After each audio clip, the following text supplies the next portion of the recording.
¿Cómo están mis queridos hermanos? Les saludamos en el nombre de Jesús. Qué gusto volver a verlos.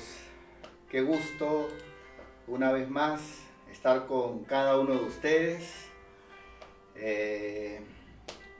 Bueno, me siento muy alegre, muy privilegiado de poder entrar a sus hogares, por este medio, poder entrar a sus familias, para poder de esa forma compartir la palabra.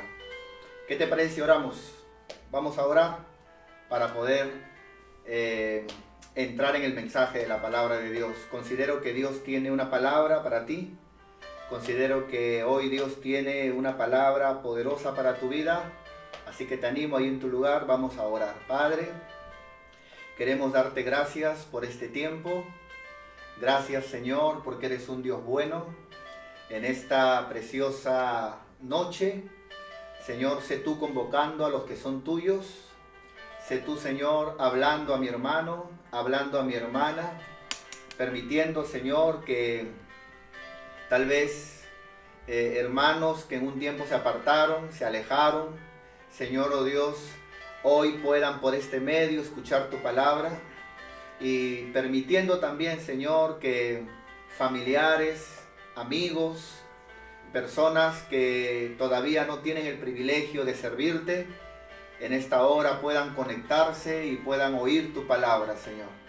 Sé tú obrando, Padre, te lo pedimos, en el nombre del Padre, del Hijo y del Espíritu Santo. Gracias, Señor, en el nombre de Jesús. Amén y amén. Gloria a Dios. Muy bien, mis hermanos. Bueno, vamos el día de hoy entonces a prepararnos para poder oír su palabra. Voy a poner esto por aquí. Como ustedes saben, estamos viviendo tiempos un poquito difíciles. Estamos viviendo tiempos que definitivamente jamás humanamente pensamos vivir.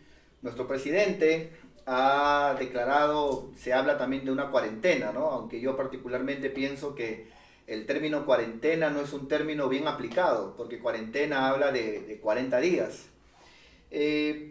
Más es un aislamiento, ¿no? Momentáneo. Se ha hablado de 2 semanas, pero yo desde la semana anterior les vengo diciendo, espero equivocarme. Oren, yo estoy orando también para equivocarme. Yo posiblemente de la semana he dicho que va a ser una semana más o tal vez 2 semanas más. Así que estemos preparados, unidos y predicando por las redes sociales, como ya lo hemos enseñado. Esto no solamente es un impacto, digamos, como el que hoy vemos, sino también va a ser un impacto económico. Me refiero a lo laboral, ¿no es cierto?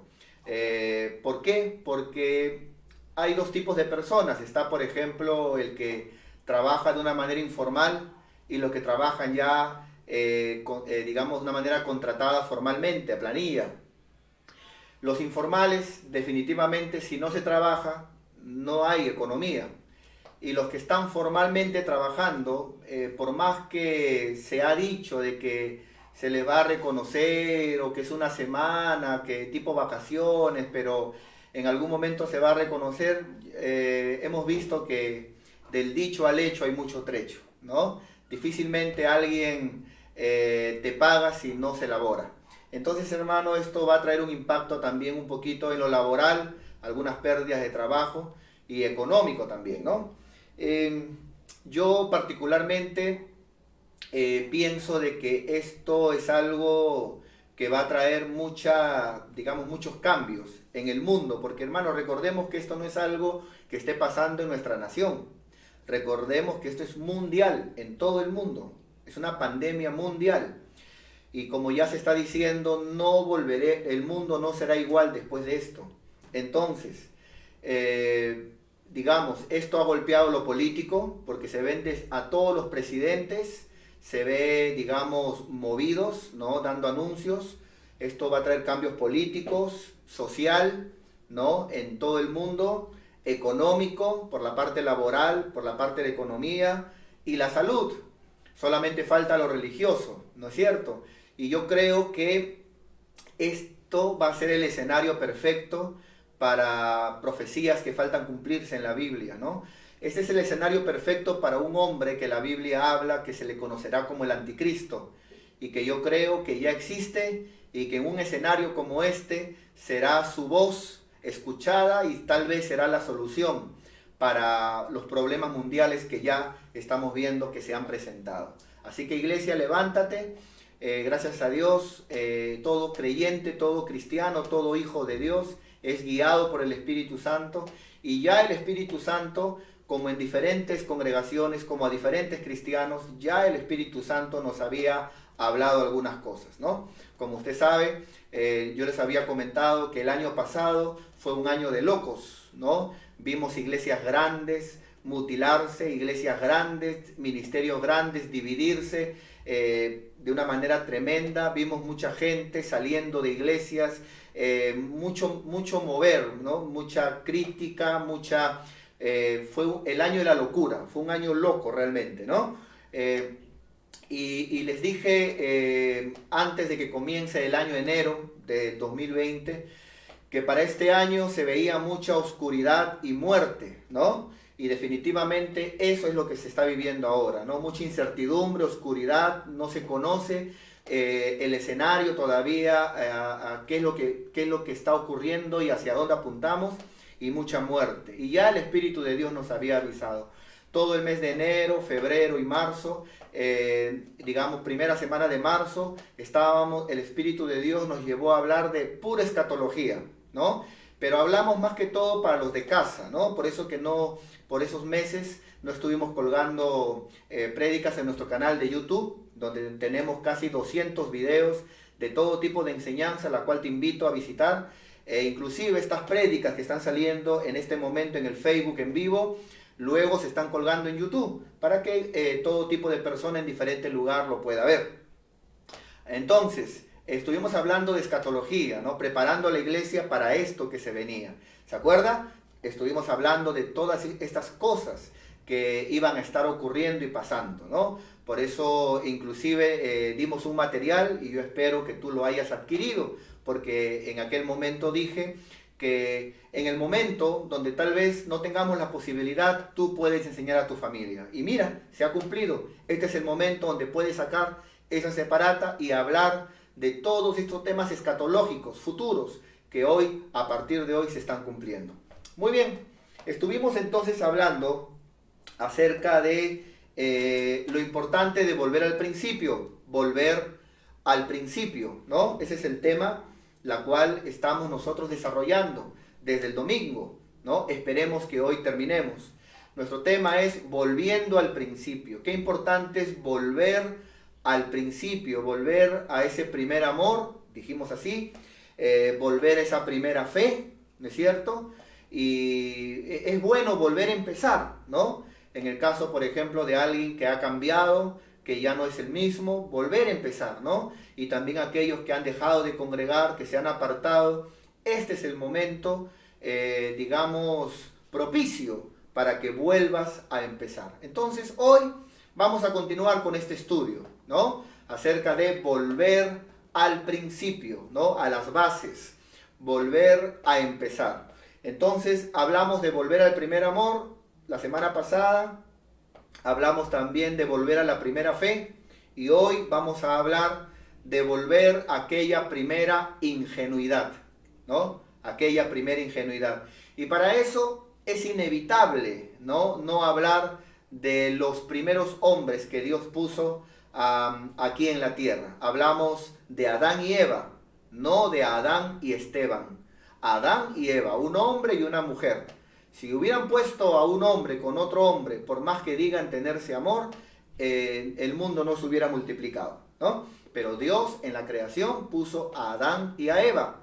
Entonces, vamos a ver allí cómo lo que tenían ellos como su tesoro, ¿no es cierto?, era aquella primera ingenuidad, ¿no? Aquella ingenuidad de no darse a lo malo porque no conocían lo malo, ¿no? Y es importante volver a ese principio.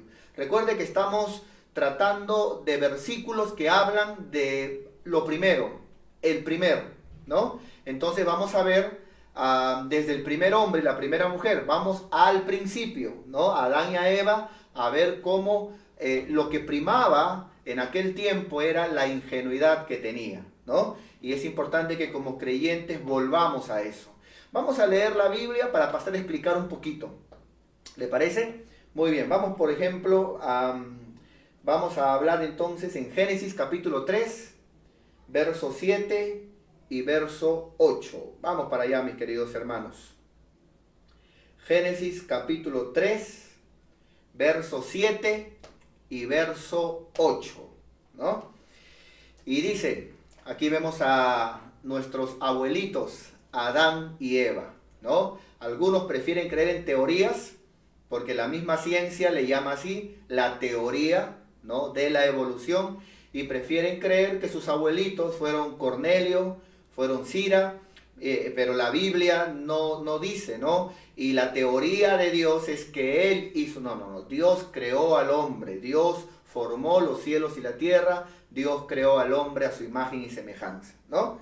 Entonces, dice la palabra en el verso 7, entonces fueron abiertos los ojos, ¿no?, que es la forma en que, digamos, perdieron la primera ingenuidad que tenía Adán y Eva después de pecar en el pecado de la desobediencia, ¿no? Que fue que con astucia el enemigo logró en ellos y que también quiere lograr en nosotros, porque Pablo luego habla a la iglesia diciendo cuidado, porque la serpiente también, de la misma forma que engañó a Adán y a Eva, busca con la misma astucia también el engañarnos a nosotros, ¿no?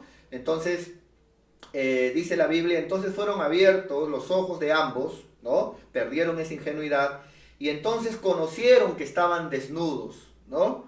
¿No? Conocieron que estaban desnudos. Entonces ellos en sus fuerzas se hicieron hojas de higuera y se taparon, se hicieron delantales. O sea, ante su pecado, ¿no?, delante de Dios, ellos se hicieron delantales. Que eso simboliza la religión. ¿Qué es la religión? Que es algo que difícilmente vas a escuchar que un verdadero cristiano o una verdadera iglesia te va a hablar. Nosotros no pretendemos hablarte de religión, ¿no? Porque la religión es, digamos, el intento o el esfuerzo del mismo hombre a su manera, a sus formas, sin la palabra de Dios, sin investigarlo, la forma que Dios quiere, lo que Dios quiere, porque la Biblia es la carta que Dios dejó al hombre. La religión es la forma, ¿no?, que el hombre se inventa sus costumbres, sus creencias, sus pensamientos, ¿no? Para poder él querer agradar a Dios o tapar su, digamos, su pecado, ¿no? Lo indecoroso de su vida. Entonces aquí vemos a Adán y a Eva que pecaron y en vez de decirle a Dios, nos vemos desnudos, ayúdanos, ¿qué forma tienes tú o cuál es la manera que tú quieres que yo me cubra? Vemos el hombre y la mujer tratando a su manera ellos de cubrirse. Y eso simboliza la religión. Luego cuando aparece Dios, dice que el mismo Dios los cubre, ¿no?, de pieles, ¿no? Los cubre de pieles, tirando la forma en que ellos se cubrieron. Porque la religión no es la forma de Dios, es su palabra, es lo que Dios quiere. ¿No es cierto? Entonces, vemos que ellos se cubrieron, dice, ¿no?, y se hicieron delantales, ¿no? Porque los ojos se les abrieron, porque ya perdieron esa primera ingenuidad. Y el verso 8 dice, y oyeron la voz de Dios que se paseaba en el huerto al aire del día, y el hombre y su mujer se escondieron, mire hermano, se escondieron de la presencia de Dios entre los árboles del huerto, ¿no? ¿Qué pasó con esa primera ingenuidad? ¿No? Porque dice de que Dios se paseaba por el huerto, ¿no? Se paseaba Dios por el huerto y ellos conversaban con Dios, eran visitados por Dios. Pero cuando pecaron, cuando desobedecieron, sus ojos se abrieron y perdieron esa primera ingenuidad. Esa primera ingenuidad es la que todos tenemos cuando nos convertimos al Señor. Digamos que en el mundo hemos sido terribles, ¿no? Porque la mayoría venimos del mundo. Por ejemplo, mis hijos, ellos han nacido en cuna cristiana, ¿no? Pero no por eso son cristianos, porque Dios tiene hijos, no tiene nietos. O sea, no es porque tu papá sea cristiano, entonces tú entonces eres el nieto de Dios. No, Dios tiene una comunión directa con cada uno. Tu papá puede ser cristiano, pero tú también necesitas a Cristo. Entonces cada uno necesita ser hijo de Dios. Pero mis hijos nacieron en un contexto cristiano, en cuna cristiana, y ellos no pasaron lo que más del 90% hemos pasado, que venimos del mundo y hemos sido terribles en el mundo, ¿no es cierto? Pero cuando nos convertimos al Señor y vamos a la iglesia, entonces nosotros tenemos esa primera ingenuidad. Buscamos no pelearnos con nadie, buscamos no ofender a nadie, no queremos ofender a Dios. No, yo recuerdo, por ejemplo, no sé si te habrá pasado a ti, pero yo recuerdo, por ejemplo, que yo tenía mucho tiempo congregando, ¿no? Meses congregando, y yo no quería faltar, porque yo decía, ¿qué se sentirá faltar a un culto? ¡Qué tremendo! ¿Qué será? Una nube se caerá encima de mí. ¿Qué será? ¿Qué será que un día falte? Y un día, hermano, pasó un problema y falté al culto. No quise faltar, pero falté a un culto. Y cuando, hermano, entre lágrimas falté a un culto porque de verdad que se me hizo difícil, fue un problemón en mi casa y no pude llegar, humanamente me di cuenta que no pasó nada. Falté y bueno, los hermanos congregaron, el culto terminó, yo me quedé en la casa y nada más, falté.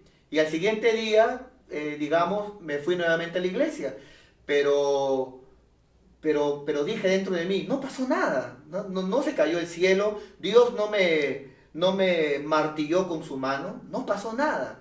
Entonces, ¿cuántos hay así que de repente no quieren faltar, no quieren desobedecer, no quieren fallar, pero luego comienzan a faltar, le comienzan a fallar a Dios y se dan cuenta de que no pasó nada?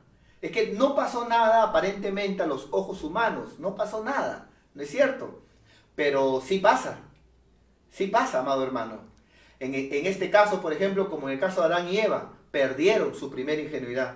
Y en el caso de muchos que comienzan, hermano, a, digamos, a tentar al tentador, comienzan a mirar filos de abismos. La Biblia dice que un abismo te lleva a otro abismo. La Biblia dice que es un tema que si seguimos, digamos, en aislamiento social, voy a predicar aquí, que se llama no despiertes a Leviatán. ¿No? Que tiene que ver con tentar al tentador, ¿no? Tiene que ver con despertar al destructor, ¿no? Con despertar al maligno. Entonces no hagamos eso, hermano. Entonces, siempre cuida tu corazón. Sobre toda cosa guardada, guarda tu corazón. No te contamines. Cuida esa ingenuidad que Dios nos regala en el nuevo nacimiento. Digo eso porque, repito, del mundo todos venimos corrompidos, pero cuando nacemos de nuevo y cuando comenzamos a servir a Dios, es como que somos, bueno, no es como, somos nuevas criaturas, pero es como si fuéramos niñitos, ¿no? Y empezamos una vida. Cuida no contaminarte, no corromperte, que nadie te corrompa, ¿no? Hay gente que a veces le gusta corromper a los demás, ¿no? ¿Qué? Pero no vayas, pues. ¿Qué? ¿Pero por qué? ¿Te obligan a ir? ¿Qué? Pero no vayas. ¿Qué va a pasar si vas? No vayas. Y no es que nos obligan a ir. Y claro, si no vamos, no pasa nada. Total, la salvación es personal y tenemos libre albedrío. Pero qué lindo que es, amado hermano, obedecer la palabra de Dios. Qué lindo es no corrompernos, no contaminarnos. ¿Cuántas personas hay que buscan contaminar, ¿no? Que siempre están buscando contaminar. ¿Qué? ¿Pero por qué obedeces? ¿No? ¿Pero por qué? ¿Pero por qué? Y es porque ellos ya no son los que eran antes. La mayoría de gente que a veces dice, ¿qué? ¿Pero por qué das? No, ¿qué? ¿Pero por qué obedeces? No, ¿pero qué? ¿Pero por qué? En un tiempo, si tú a ellos les preguntas, cuando ellos recién se convirtieron, ellos vivían felices. Tenían una iglesia, tenían un pastor, alababan a Dios porque tenían esa primera ingenuidad. Hasta que de repente una mala experiencia o de repente ese hábito, ese mal hábito de estar mirando a los demás, los defectos ajenos, o algo que ocurrió los contaminó, ¿no? Y a veces ellos también comienzan a contaminar a otros, ¿no? Entonces, pero yo te animo a ti, ¿no? No permitamos que el enemigo, por medio de la desobediencia, por medio del pecado, nos quite, nos robe esa primera ingenuidad, ¿no es cierto? Hay creyentes que sirven a Dios, pero son mal pensados, todo piensan mal. ¿Por qué? Porque de repente las malas experiencias, cosas que vieron, les hace pensar que así como en el mundo, también es en las iglesias. Y es verdad, a veces puede pasar, pero no permitas que lo de afuera cambie lo precioso que Dios te ha dado aquí dentro. No permitas, no porque todos pecan, tú vas a pecar. No porque todos son, no porque ves gente malograda, corrompida, tú también tienes que malograrte y corromperte. Entonces, hermanos, volvamos al principio. Volvamos al principio. Cuida tu corazón, ¿no es cierto? Cuida tu corazón. Yo he conocido hermanos que en algún momento decían, no, yo en el mundo de repente, ¿qué no hacía en el mundo? Ahora están en la iglesia y en la iglesia decían, no, yo en el mundo hacía eso, pero en la iglesia jamás. Pero luego comenzaron a hacerlo y al final terminaron haciendo cosas terribles. ¿Qué pasó? Tenían esa ingenuidad del principio, pero permitieron que el enemigo poco a poco les fuera quitando, robando esa ingenuidad que tenemos cuando nacemos de nuevo, ¿no? No te hablo de ser tonto, ¿ah? Porque también algunos lo toman de esa manera. ¿Qué? ¿Quiere que sea tonto? ¿Qué? ¿Quiere que yo diga todo amén? ¿Quiere que yo...? No hablo de ser tonto. No. Te hablo, amado hermano, de cuidar tu corazón. Y que si tú sabes que lo que te hablan está en la palabra, si tú sabes que lo que haces es correcto, entonces, hermano, hacerlo como para Dios y hacerlo con alegría, hacerlo de corazón. Que no permitas que nadie corrompa tu forma de pensar, que nadie corrompa tu corazón. Amén, mis hermanos. Recuerda, cuidemos nuestro corazón. Miren lo que también más adelante ya vimos al principio, ¿no? Ya vimos al principio lo que pasó, volver al principio, la ingenuidad al principio con Adán y Eva. Y vamos a ver en el libro de Romanos cómo Pablo añade algo.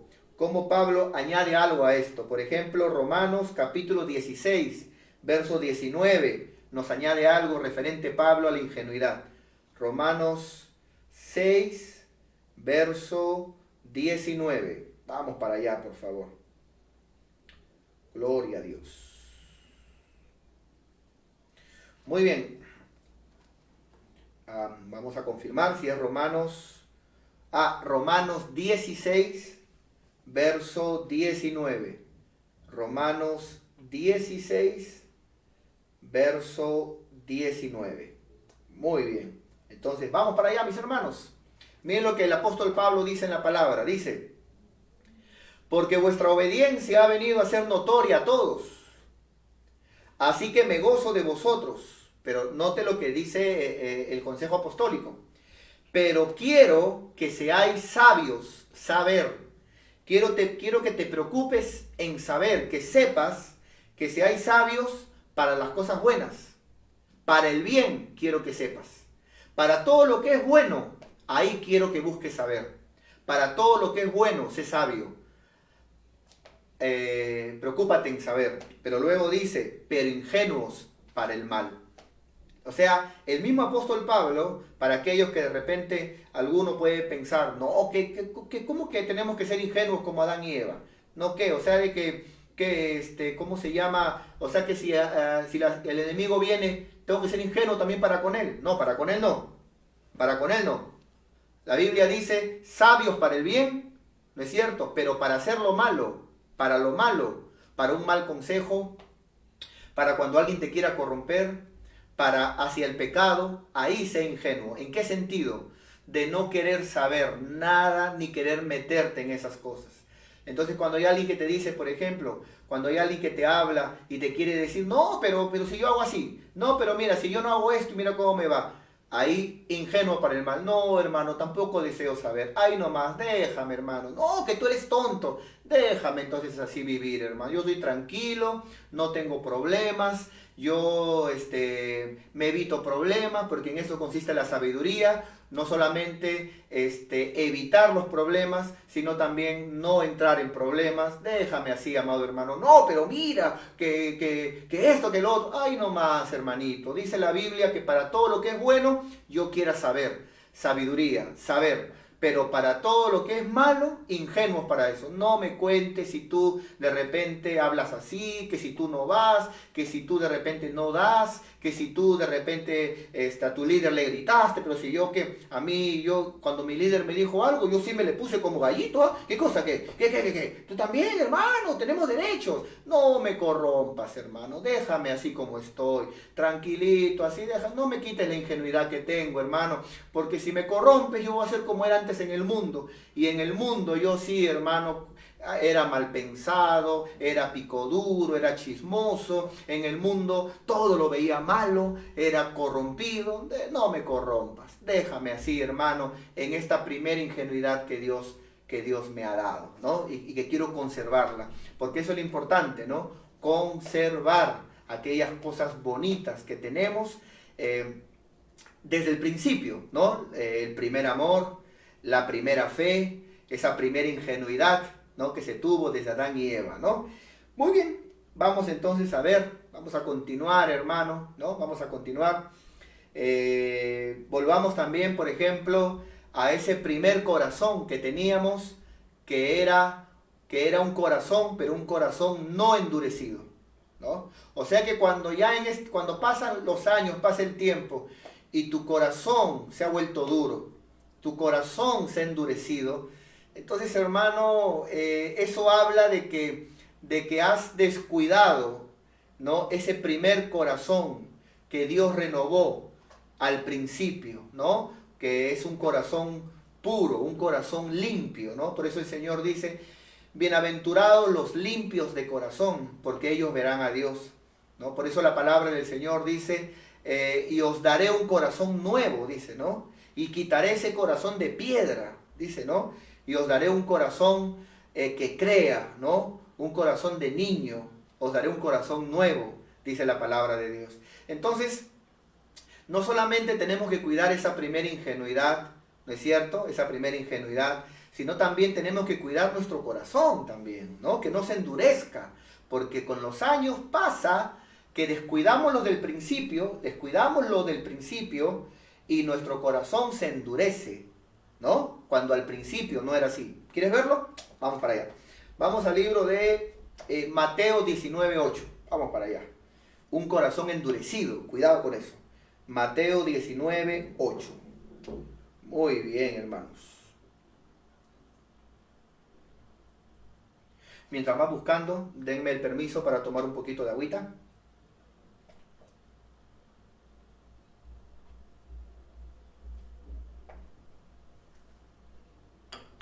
Muchas gracias. En el libro de Mateo 19:8 vamos a ver cuando los fariseos, ¿no es cierto? Y ahí también estaban los discípulos, pero los fariseos comienzan a preguntarle qué opinaba Jesús, qué opinaba el Señor sobre, digamos, el divorcio, ¿no? Señor, ¿qué opinas tú sobre el divorcio, Señor? El que podamos nosotros, está bien, estamos casados, pero bueno, por cualquier motivo, por cualquier causa, ¿no? O algo que yo noto, divorciarme de mi mujer, repudiarla, ¿no? Abandonarla, divorciarme de ella. ¿Qué opinas tú, Señor, de eso? Y le dijeron, ¿no? Porque Moisés permitía, ¿no es cierto? Por cualquier causal, ¿no es cierto? Permitía, digamos, el divorcio, solamente que se dé carta de repudio, ¿no? ¿Tú qué opinas, Señor? ¿No? Y bueno, aquí vemos al Señor cómo le responde, ¿no? A estos tremendos. Le dice, verso 8, entonces el Señor le respondió diciendo, por la dureza de vuestro corazón. Note, o sea, de que en ese momento, ¿no es cierto? En ese momento el corazón se había endurecido, ¿no? Por la dureza de vuestro corazón, Moisés permitió repudiar a vuestras mujeres. Note, mas al principio, por eso, volvamos al principio, al primer amor, a la primera fe. Al principio, cuando el hombre y la mujer vivían en ingenuidad, lo cual el apóstol Pablo te dice, para lo bueno, preocúpate en saber, pero para todo lo que es malo, si alguien te quiere corromper, ver malos ejemplos, hacer lo malo, ingenuo para lo malo, no lo permitas. Cuida esa ingenuidad que tenemos todos cuando nacemos de nuevo, ¿no es cierto? Cuida. Ahora vemos aquí que Jesús dice, mas al principio, o sea, nos está volviendo al principio. Eso dice la Biblia, eso no fue así. O sea, el presente, en el momento que le preguntaban a ellos, ¿no es cierto?, era que su corazón se había endurecido. Pero al principio, eso no fue así. O sea, al principio, eso no ocurrió. Entonces, con el tiempo, ese corazón se había endurecido. Entonces, hermano, cuidado cuando con el tiempo tu corazón se endurece.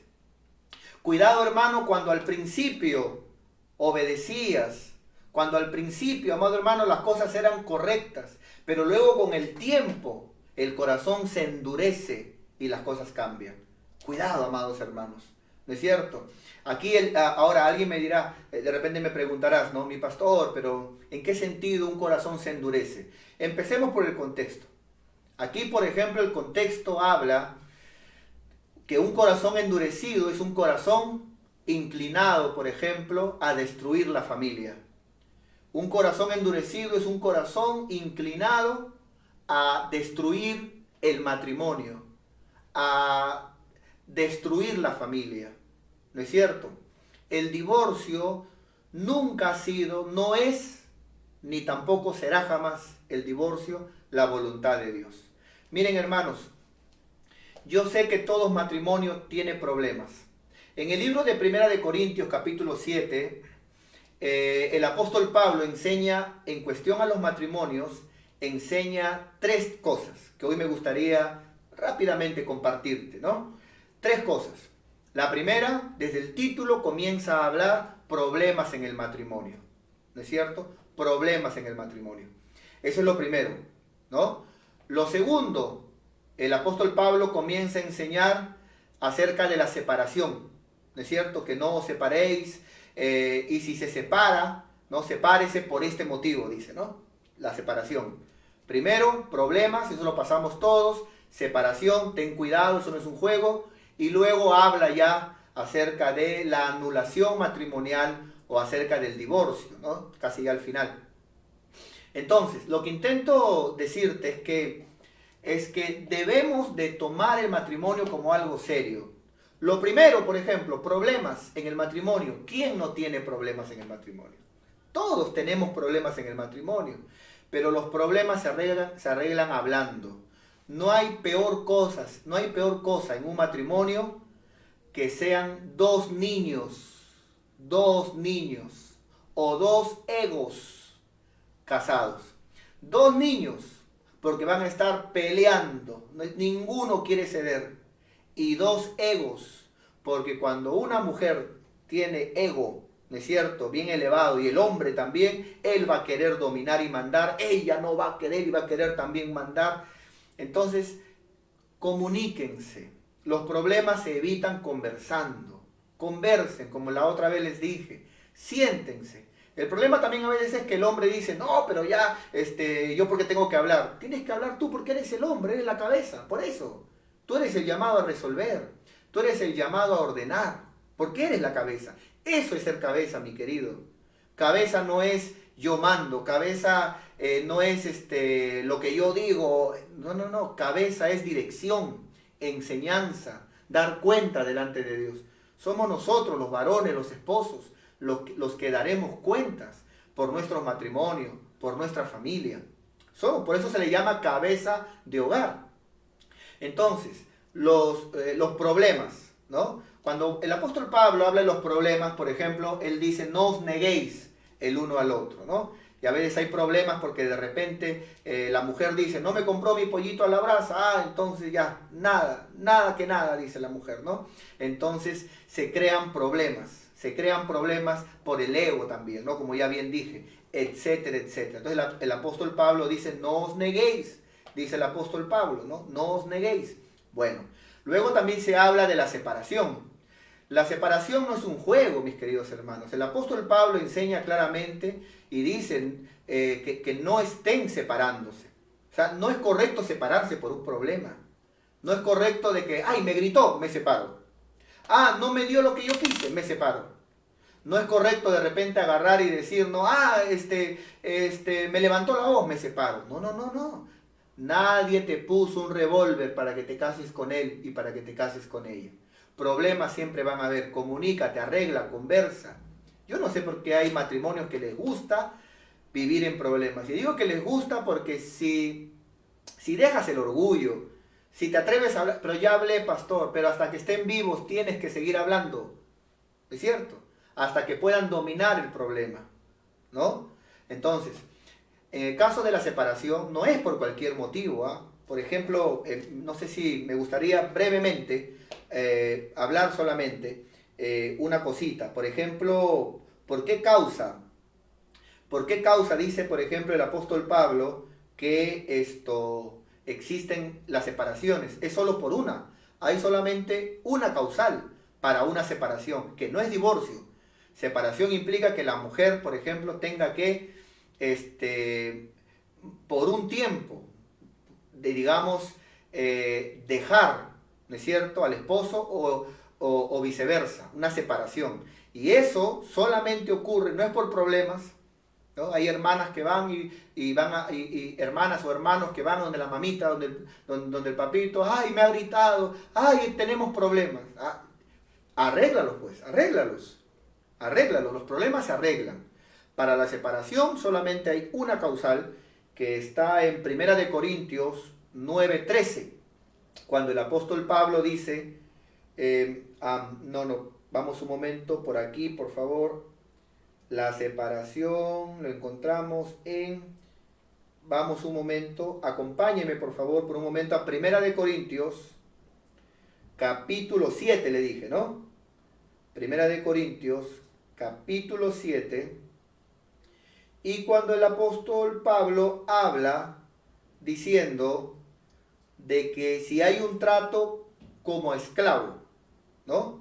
Si hay un trato como esclavo, entonces ahí sí, dice el apóstol Pablo, ¿no es cierto? Por ejemplo dice, verso 11, y si se separa, quédese sin casar o reconcíliese con su marido, dice, ¿no? O sea, en la separación no es una terminación matrimonial, es solo una separación, y no es por cualquier problema, no es correcto estarse separando y luego volviendo, separando y volviendo, separando y volviendo. Eso que está ahí no es lo correcto, ¿no es cierto? Y luego de eso, muy bien, permítame por favor encontrarlo aquí. Verso 15.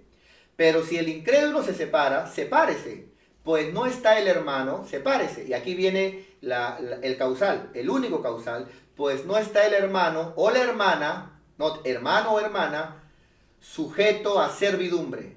En semejante caso a paz nos llamó Dios. Entonces, ¿cuándo puede haber una separación? ¿No? Que no es lo correcto. Y menos por problemas. Los problemas se arreglan. Pero ¿cuándo puede haber una separación? ¿Es cierto? Según la Biblia, cuando el hermano o la hermana está sujeto a servidumbre. En aquellos tiempos, cuando alguien tenía un esclavo, ¿no? Un siervo, un esclavo, pasaban dos cosas. La primera, si el esclavo no obedecía la tarea o pasaba un problema, no se le daba de comer al esclavo. Esa era la peor forma de tratar a un esclavo. No se le daba de comer. ¿Es cierto? Y la segunda, se le golpeaba. Eso hablan, ¿no? Eso habla la historia. La comida, no le dabas de comer al esclavo. Y segundo, se le golpeaba, ¿no? Para que entienda obediencia. Ya. Traigamos eso al contexto que dice Pablo. Tratar como esclavo, ¿no? ¿Qué pasa si de repente el esposo no quiere trabajar? ¿Es cierto? Y no quiere trabajar, y la mujer tiene que estar trabajando, y el esposo no trabaja, el esposo prácticamente no da para la comida, no paga el colegio, no paga el agua, no paga la luz, los hijos se mueren de hambre, le echa un bebé y no da para la leche, no trabaja. Entonces, en ese caso, ya no son problemas solamente. Puede sí pasar, dice el apóstol Pablo, una separación para que ese hombre entienda.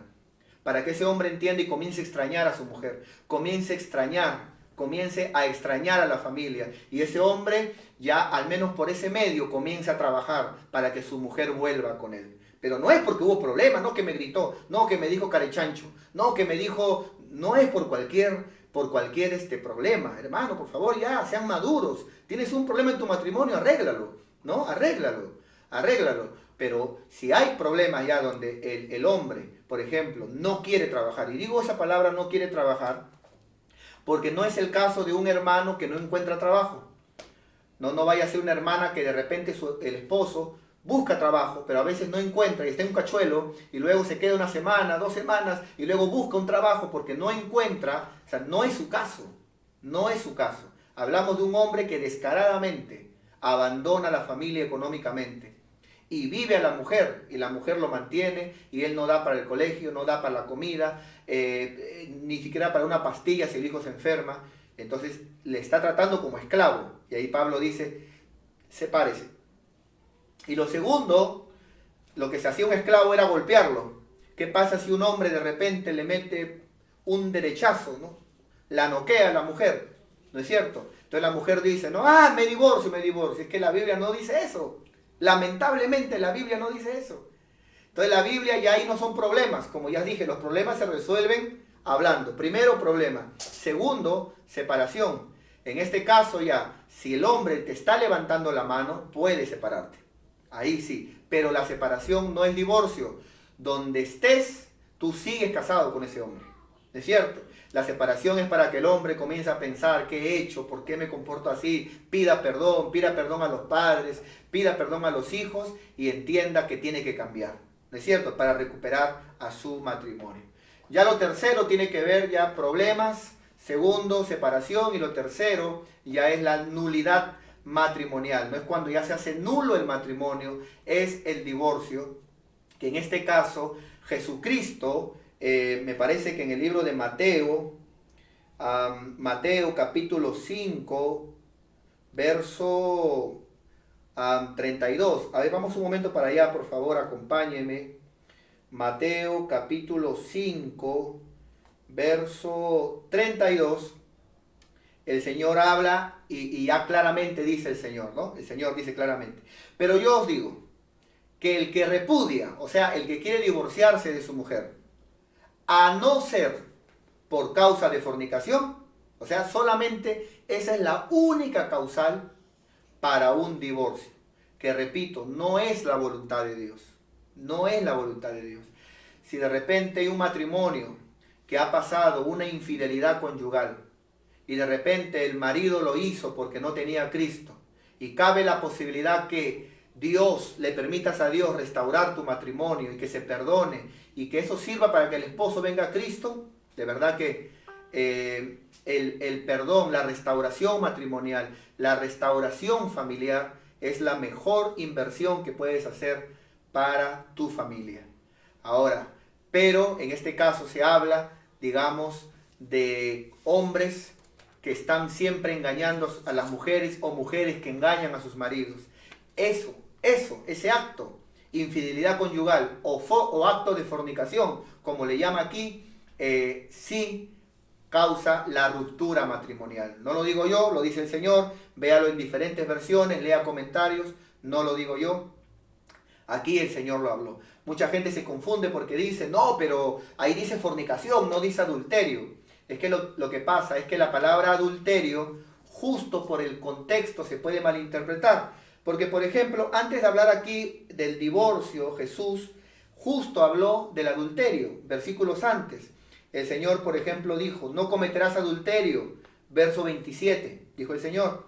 28, pero yo digo que cualquiera que mira a una mujer para codiciarla, ya adulteró con ella en su corazón. Entonces imagínate que una mujer quiera divorciarse del marido y de repente el marido caminando ahí por Saspeña, por el Callao, en su carnalidad, vio a una mujer bonita y la miró. Y la mujer dice, según la Biblia, ya miraste. Y la Biblia dice que el que mira solamente a una mujer para codiciarla, ya adulteró. Así que tú ya adulteraste. Pero la Biblia no dice ahí, Jesucristo no dijo, pero yo os digo, Él no dijo, pero yo os digo que el que repudia a su mujer, a no ser por causa de adulterio, no dijo eso, dijo a causa de fornicación. Y la palabra fornicación es una palabra más amplia, viene del griego porneia. La palabra fornicación significa todo tipo de acto sexual ilícito. Entiéndase adulterio, entiéndase lesbianismo, homosexualismo, todo tipo de acto sexual ilícito, eso es fornicación, ¿no es cierto? Entonces, si una mujer dice, no, pero yo vi que tú viste a una mujer, así que tú ya adulteraste. Cuando Jesús dice por el acto de fornicación, está hablando específicamente del acto sexual. O sea, no por mirar a una mujer, ni siquiera porque de repente le encontré que estaba hablando con una amiga, ¿no es cierto? Estaba hablando con una amiga y se puso coquetón, ¿no es cierto? No, sino el acto sexual de fornicación, el acto sexual. A eso le llama porneia, el acto ilícito de fornicación. Entonces, digamos, 3 áreas en los matrimonios, ¿no? Cuidado con la dureza del corazón, estamos en ese punto. 3 áreas. La primera, problemas, se resuelven conversando. Conversen, ¿no es cierto? Conversen. Sean felices en los matrimonios, chicos. No se gasten la vida, ¿no? Peleando por las puras. Sean felices.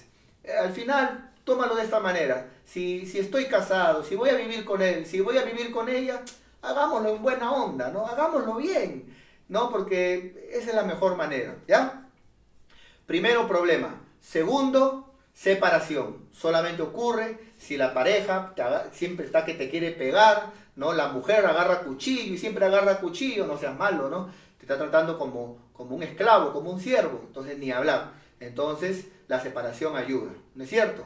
Lo tercero, me lo da mi hija, me da un esto, pero me lo ha doblado. A ver. Entonces, para una separación, si te pega, o si en este caso, por ejemplo, el marido te deja con hambre, no trabaja, nada. Eso la Biblia dice que el que no trabaja es peor que un incrédulo, dice la Biblia, ¿no? Creo que me están haciendo una pregunta, voy a tratar de responderlo al final, para no cortar, ¿ya? Entonces, problemas, separación, solo si te pega, solo si no trabaja, en el contexto de no quiere trabajar, ¿no? Entonces, y tercero, la ruptura matrimonial por el acto de la fornicación, ¿no?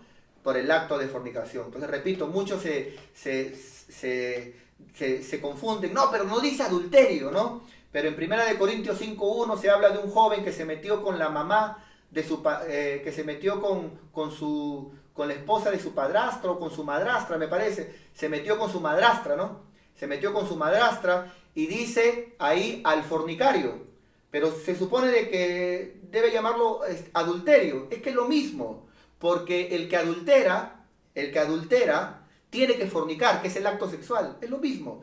Cuando Jesús usa la palabra fornicación, es para que no haya la confusión de adulterar solo con la vista, y ya muchos quieran ya divorciarse solo porque vio, sino Jesús se fue directamente al acto sexual, ¿ya? Entonces, mis queridos amigos, mis queridos hermanos, valoremos el matrimonio, ¿no? La dureza del corazón tiene que ver con abandonar tu matrimonio. No abandones tu matrimonio, por problemas menos, ya enseñamos.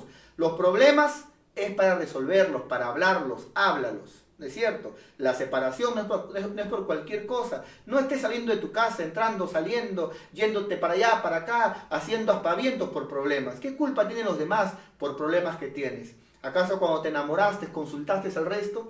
Habla, arregla tus problemas, ¿no? La separación, ya te enseñé por qué motivo es ya, ¿no? Y uno no puede estar, no que me voy a divorciar, no que me voy a divorciar. Eso, cuidado, eso no es juego, y menos si somos cristianos.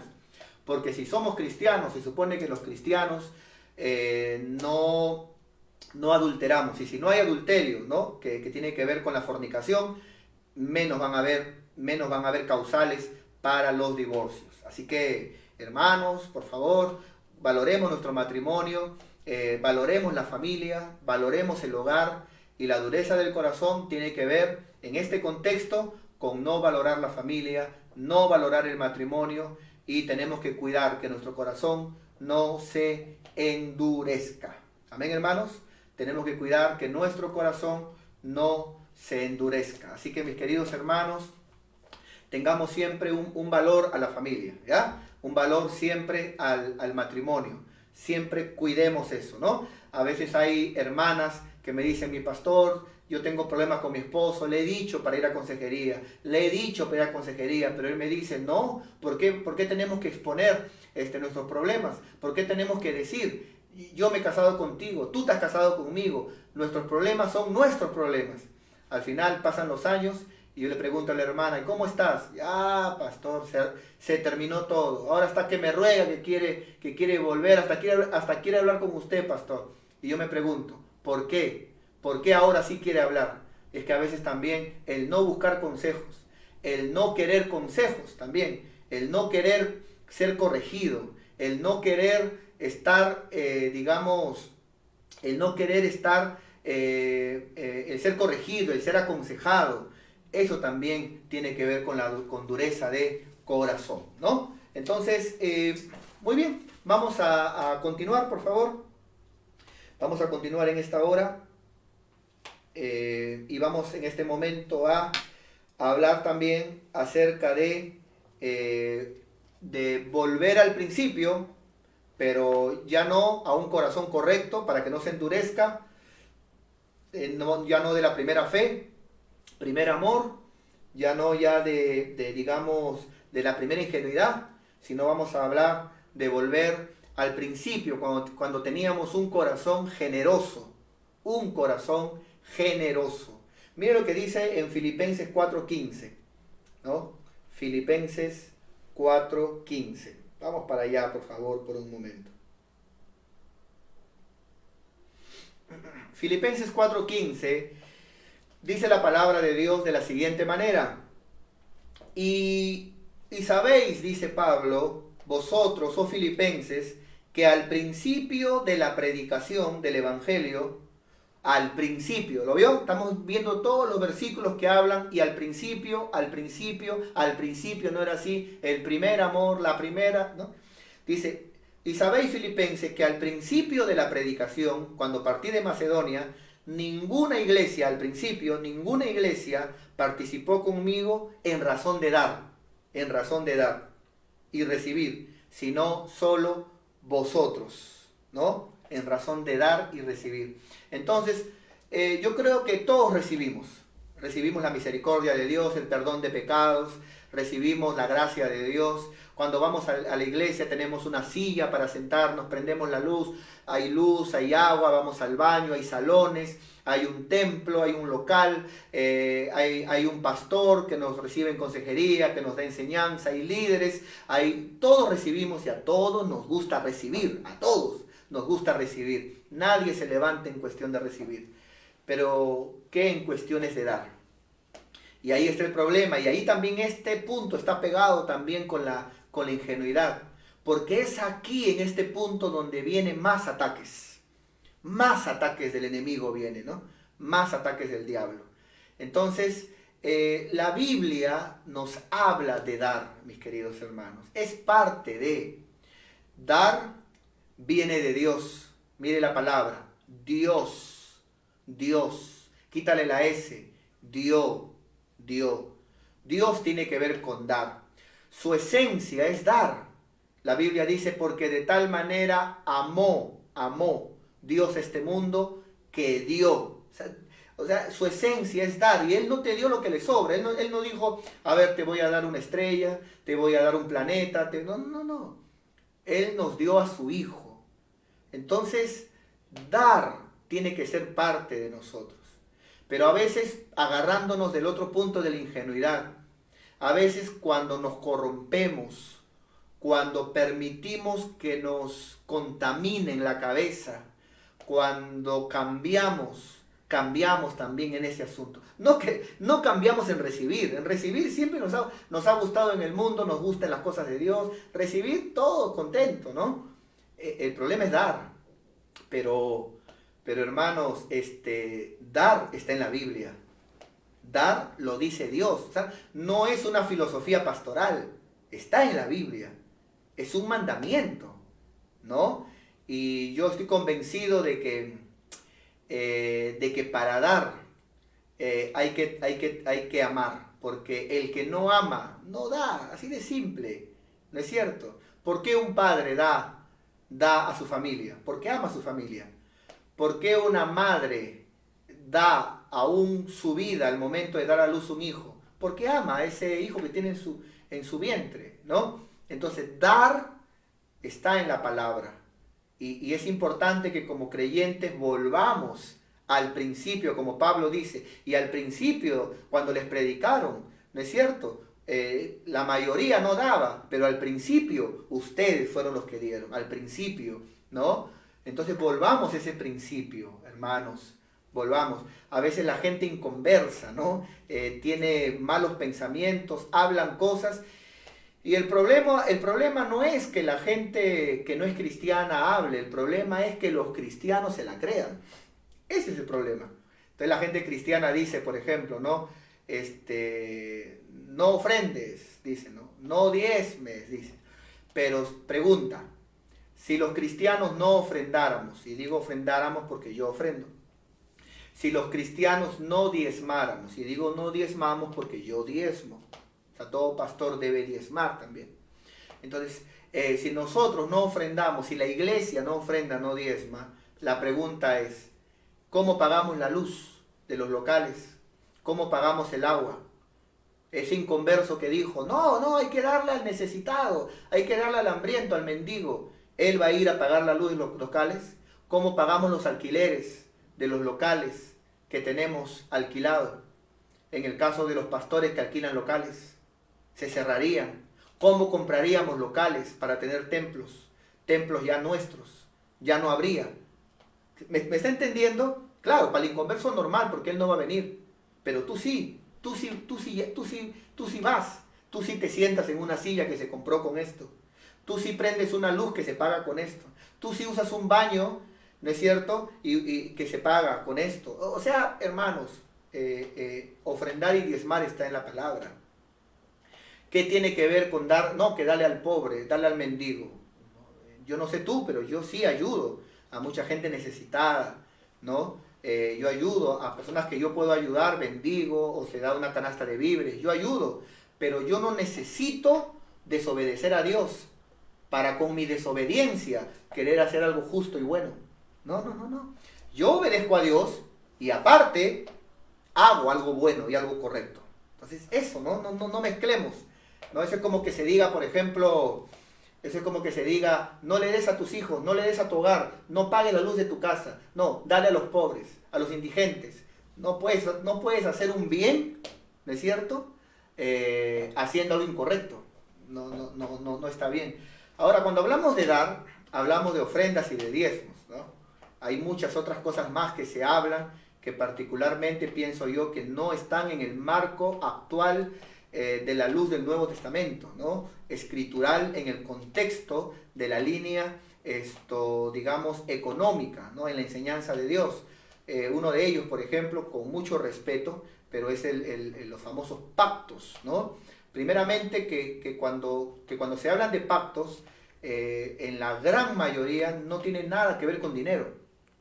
Lo segundo es que cuando la Biblia habla de pacto, que especialmente lo habla en el Antiguo Testamento y no se actualiza en el Nuevo, cuando la Biblia habla del pacto, porque en el Nuevo habla del nuevo pacto, ¿no? Pero nuevamente a la enseñanza que quiero dar, siempre lo hace Dios con la persona.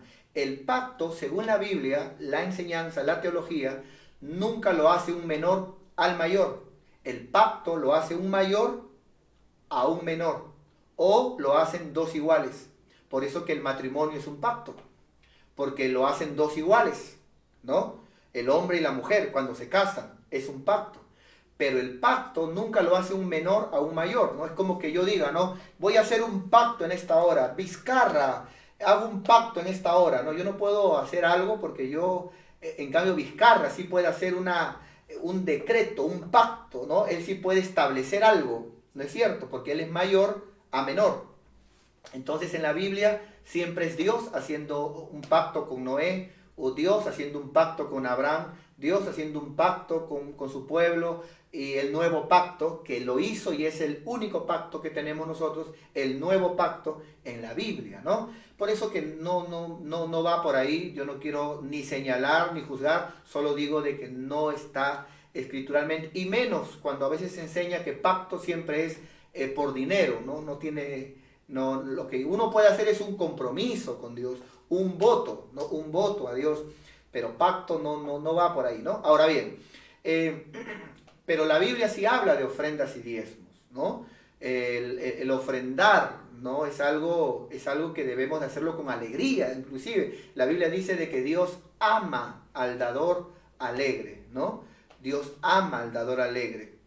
Entonces, hermano, es importante que nosotros tengamos un corazón generoso, porque las iglesias, digamos cristianas especialmente, no tenemos ningún subsidio ni ningún tipo de ayuda por parte del Estado. O sea, dependiendo, si tenemos un pueblo generoso, la iglesia avanza. Si tenemos un pueblo que no le gusta ofrendar ni diezmar, la iglesia no avanza. Ahora hay gente que a veces se levanta en contra del diezmo de una manera incorrecta, ¿no? O sea, con una teología, con la teología del ¿no? Por ejemplo, hay gente que a veces dice, no, pero si el diezmo no es para la iglesia, ¿no? Porque en la iglesia no dice, no hay ningún texto que diga, tú como iglesia tienes que diezmar. Claro, no dice, tú como iglesia tienes que diezmar, dice, habla de dar, pero tampoco dice, tú como iglesia ya no vas a diezmar. O sea, tampoco no es de que no lo diga. Digo esto porque, por ejemplo, algunos dicen, no, pero se diezmaba solamente en la ley. No, pero si vemos a Abraham, que antes de la ley diezmaba, ¿no es cierto? Vemos a Abraham, que diezmó a Melquisedec. Ahora hay gente que dice, sí, pero siempre usan el mismo ejemplo con Abraham. Eso no importa porque es Antiguo Testamento. Pero en el libro de Hebreos, me parece, capítulo 7, se menciona en el libro de Hebreos, ¿no? Que si Abraham diezmó a Melquisedec, o sea, si fuera algo innecesario, ¿por qué traerlo, ¿no? Al Nuevo Testamento? O sea, más bien ahí se dijera, ¿no? Eso no tiene nada que ver, eso ya no va. Pero no se habla de eso, ¿no? Lo que se habla es de un cambio de sacerdocio. Ahora bien, dicen, no, pero el diezmo era solamente impuesto para Israel. Claro, para Israel era un mandamiento impuesto, ¿no es cierto? Pero no solamente es para Israel, amados hermanos. Por ejemplo, vemos que también Jacob hizo un voto también para el Señor. Hay gente que dice, no, pero eso que está ahí es algo como que a Dios lo extorsionó, si tú me dieras, y uno tiene que dar por amor. Hermano, Dios no es tonto. Si fuera una extorsión o algo mal hecho, Dios le hubiera dicho, ¿qué te pasa a ti, Jacob? ¿Por qué me hablas así? Ya, no te bendigo. Pero lo bendijo, porque es un secreto antes de que venga el pueblo de Israel. Porque usted sabe, una cosa es los hebreos, es una cosa, el término hebreo es una cosa, dice que a Abraham se le llamaba el hebreo, ¿no es cierto? Otra cosa es Israel, que ese término vino ya con Jacob, cuando peleó con el ángel de Jehová, ¿no? con el ángel del Señor peleó y se le cambió de Jacob a Israel, ¿no es cierto? Y luego de eso, Jacob tuvo sus 12 hijos de las 12 tribus, y uno de ellos fue Judá, y de ahí viene el término judío. Los tres son lo mismo, pero analizándolos cada uno es diferente del otro. Entonces, cuidado con mezclar todo, ¿no? Cuidado con mezclar todo. Entonces, muchos dicen, no, pero el Nuevo Testamento no lo dice claramente, pero tampoco lo prohíbe, ni claramente ni lejanamente, no lo prohíbe. Cuando el Señor vino, Él habló y dijo directamente, ¿no? Él dijo esto, que practiquemos la justicia, el amor, e indudablemente eso es lo más importante, pero dijo, sin descuidar aquello, y el tema era diezmo, ¿no es cierto? Hay gente que dice, no, pero la iglesia comienza en el Hechos capítulo 2, esa palabra no era para nosotros. Entonces para nosotros tampoco son las bienaventuranzas. Entonces para nosotros no es el tema cuando habla del divorcio. Entonces para nosotros no es el tema cuando habla del rico y Lázaro, cuando habla, hermano, o sea, para nosotros no es cuando el Señor da sus grandes enseñanzas. No es así, hermano. Es ilógico. No, eso sí, y lo otro no. Eso ya es mutilar la palabra, ¿no? Entonces, no, pero el apóstol Pablo no lo enseñó. Y hermano, el apóstol Pablo lo habló. El apóstol Pablo habló, solamente que hay que leerlo bien. Por ejemplo, quisiera solamente hablar de repente, no sé si lo tengo por aquí. A ver. Por ejemplo, en Primera de Corintios, capítulo 9, verso 13, ¿no? Primera de Corintios 9, 13, Pablo dice, ¿no sabéis que los que trabajan en las cosas sagradas, y ahí está hablando de los sacerdotes, los que trabajan en las cosas sagradas, si usted lee todo el contexto, está hablando de los sacerdotes, del Antiguo Testamento, donde había templo, por eso luego lo menciona, ¿no? No sabéis que los sacerdotes, no sabéis, perdón, que los que trabajan en las cosas sagradas comen del templo. Cuando Pablo menciona eso, ya no había templo. El templo, hermano, fue destruido años después, cuando Jesús lo profetizó. ¿Es cierto? Entonces ya no había templo. O sea, está hablando de los sacerdotes, los que comían del templo, cuando el Señor dijo, traigan los diezmos al alfolí y hay alimento en mi casa. ¿No es cierto? Que el alfolí tiene que ver con los lugares separados dentro del templo, donde se guardaban los diezmos.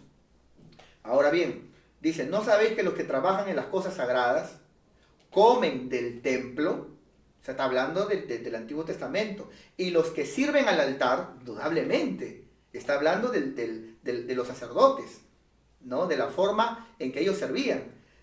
Del altar participan, porque ese fue el sistema del Antiguo Testamento. A los sacerdotes el Señor les concedió los diezmos, ¿es cierto? Ahora note, el siguiente versículo, 14. Así también. O sea, el pasado lo trajo al presente. Así también, ¿no? Ordenó el Señor. Ya está hablando del Señor Jesucristo. Ya no de los sacerdotes del Antiguo Testamento, ni del método del Antiguo Testamento. Así también ordenó el Señor a los que anuncian el Evangelio. Está hablando de los siervos del Nuevo Testamento, que vivan del Evangelio. Pero note el así también. Entonces, lo que yo sí quiero enseñar es que tanto las ofrendas como los diezmos son cosas que Dios da para la economía del reino de Dios, para la economía de la obra de Dios. O sea, no está bien que el pastor peñizque las ofrendas, no, tiene que haber gente que cuide las ofrendas, y no está bien que el pastor se agarre todos los diezmos, porque si la iglesia se vuelve grande, entonces el pastor tiene pues toda esa economía para él y se puede corromper. No, lo correcto, hermanos, es las ofrendas y los diezmos, los miembros los dan para el Señor, para su obra. ¿No es cierto? Ahora, dentro de lo que es la obra de Dios, ya se estipula, ¿no es cierto? Así como dice la Biblia que el obrero es digno de su salario o de un salario, se estipula un salario para aquel que trabaja en la obra de Dios, ¿no es cierto? Esa es la manera correcta, viéndolo con el prisma del Nuevo Testamento. Pero no es mi tema, solamente he querido brevemente hablar un poquito acerca de esto, pero es importante que, repito, volvamos al principio, que quites todo corazón mezquino, que quites todo corazón avariento, porque eso sí no es bíblico. O sea, pelear por la ofrenda, por el diezmo, al final, aunque no le quieras llamar diezmo, pero digamos al diezmar, ¿no estás dando? El que diezma no también es que da. Claro, y al final el Antiguo Testamento decía que el diezmo es para el Señor. El Nuevo dice que todo, la gracia es todo para el Señor, ¿no? Entonces, en ese sentido, lo que sí no es bíblico es ser mezquino, ser avariento o buscarla sin razón para no dar, porque no dar no es bíblico. Lo bíblico es dar, porque Dios ama y también lógicamente que bendice al dador alegre. Eso es inevitable, ¿no? Eso es inevitable. Bueno, muy bien. Vamos por favor ya para terminar. Para ir ya terminando, vamos a ver también que si volvemos al principio, tenemos que volver también a la obediencia del principio.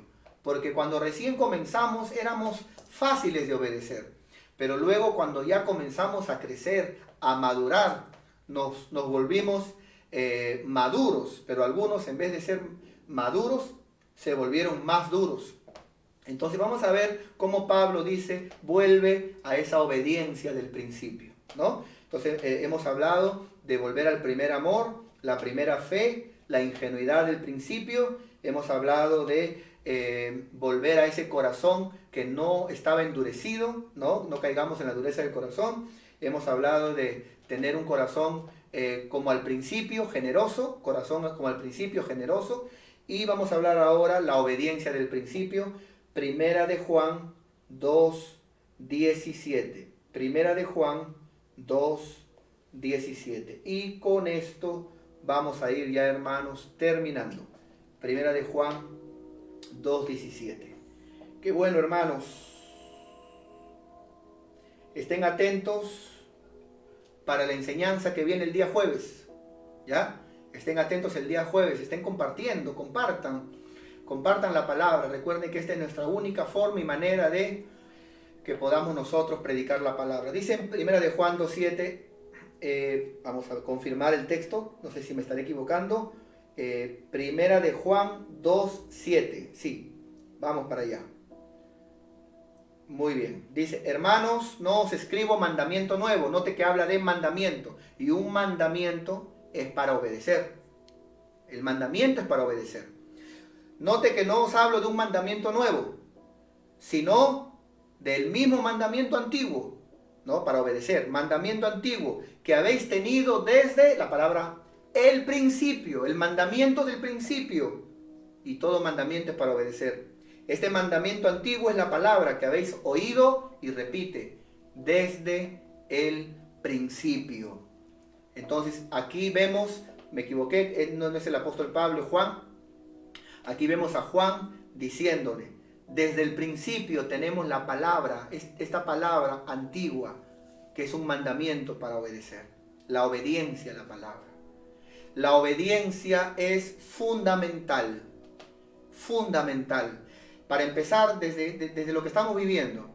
A veces hay muchos amigos pastores que me han estado llamando, hablando. Quiero saludar a las iglesias, a los pastores amigos, especialmente aquellos que coberturamos. Y cuando hablamos de que coberturamos, hablamos que somos como hermanos mayores para ellos y que estamos para ayudarlos, para servirles, o para una consejería, o para reunirnos.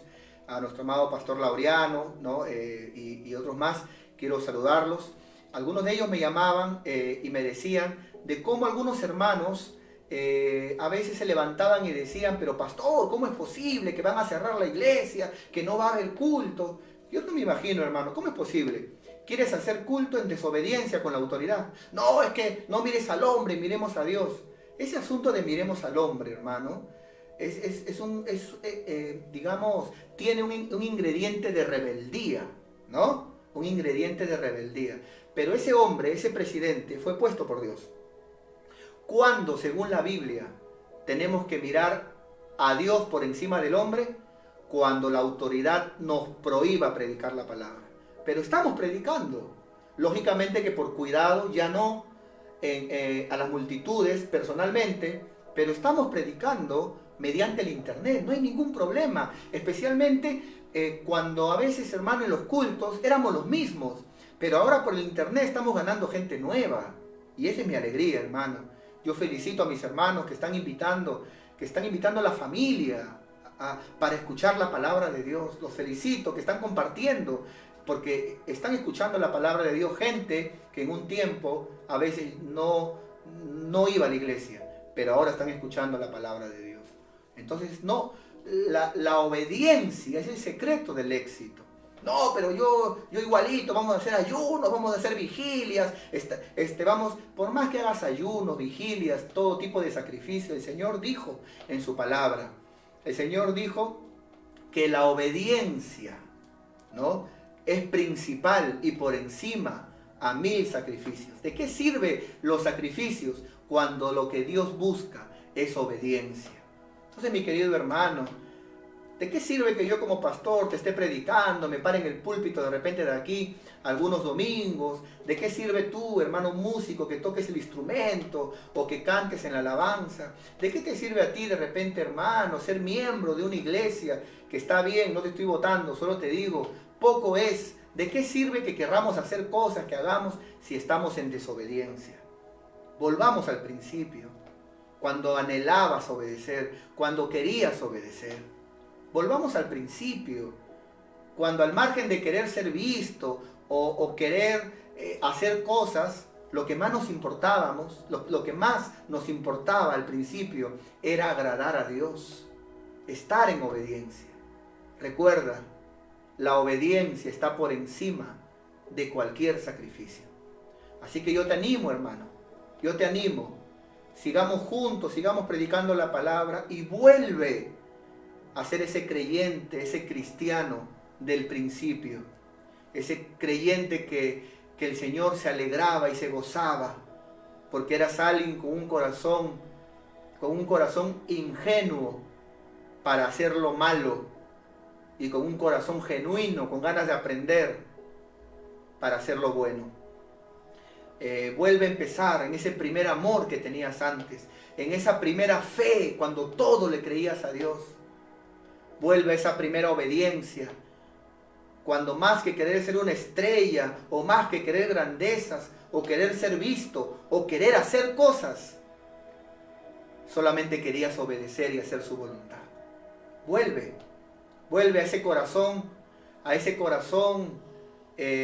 dadivoso que tenías antes para el Señor, el cual siempre que Dios te bendecía, decía: voy a bendecir mi iglesia, voy a bendecir el templo, voy a comprar de repente un ventilador más, voy de repente a mandar a poner un espejo en el baño, voy de repente a poner una alfombra en el altar para que los hermanos se arrodillen, voy a bendecir. Y siempre buscabas dar lo mejor de ti para el Señor. Vuelve a empezar. Volvamos a empezar, mis queridos hermanos. Sigamos adelante, sigamos sirviendo, y es mi anhelo que esta palabra haya llegado a tu casa, a tu familia, a ti, mi querido hermano. Que Jehová, mi Dios, te continúe bendiciendo en gran manera.